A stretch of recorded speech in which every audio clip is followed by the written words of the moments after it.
interpretation. You could have the plate runner be random every time, like the daughter's encounter. You could change some enemy spawns, but I think this ends up staying pretty true to the original. Actually, the plate runner being different every single time, that's probably going to be like a challenge or something. Finally, we have Wrath of the Machine, which I think is mostly fine overall, with no big changes needed in any particular section. The opening encounter, where you open the door, I could see being made a bit shorter. It can run a little bit long. Kind of bummed that the whole mechanic of collecting light and stuff never really goes anywhere after this, but, you know, oh well. Otherwise, you know, it's a door opening encounter. Not too much going on here. So, Bossic for real.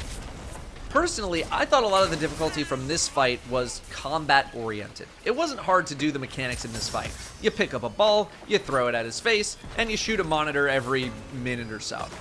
What made it hard was the sheer amount of enemies spawning in and the damage that they could throw at you. In D1, this was a lot of stuff, especially on hard mode. A death in hard mode would really mess you up. In D2, however, this would be nothing. What was spawning in would be nothing, which means all of the other mechanics are much less perilous, save for the wipe mechanic. I could see a situation where multiple monitors are popping up now, like around the entire room. I could see a transfer of information mechanic where someone needs to tell someone which monitor to shoot based on the symbol that's on a specific monitor, and you need to match that to another monitor, something like that. I think the whole throwing balls mechanic will stay the same in order to remove the shield, but I think it'll be 6 orbs like it was on hard mode instead of 3 on normal mode because of how much stronger we are as a whole, and because of Bungie's ideas of wanting everyone to be involved. I do not see the damage phase getting changed up very much. Bossic is still just kind of shooting at you, and I think the whole find the safe room thing is also pretty fine.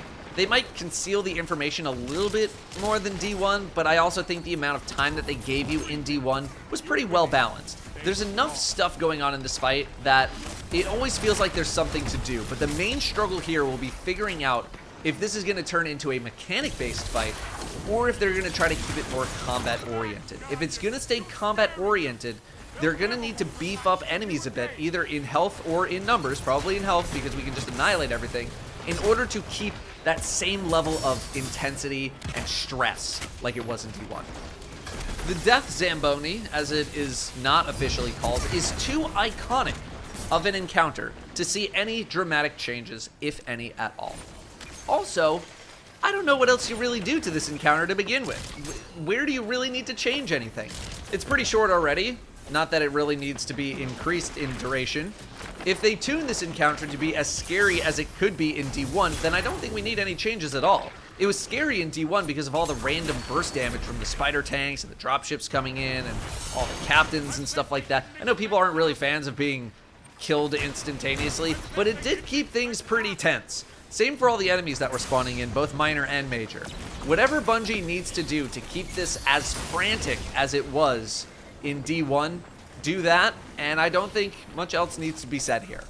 The pre-Axis fight is a nice way to introduce the main mechanic in the actual fight, but this whole shank phase thing in between the rounds, what was going on here?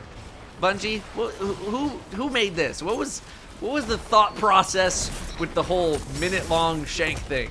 Why was this part so long? Cut this down, cut it like completely, change it up, do something, because this part was just so boring. Just get us to the good part. This doesn't need to be here anymore.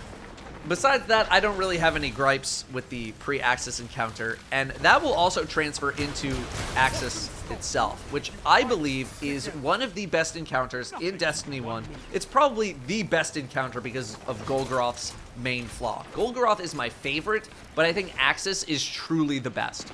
Not only that, but it has one of the best challenge modes in Destiny history, having you do an extra mechanic that is not normally needed during the non-challenge version of the fight, the supercharge mechanic.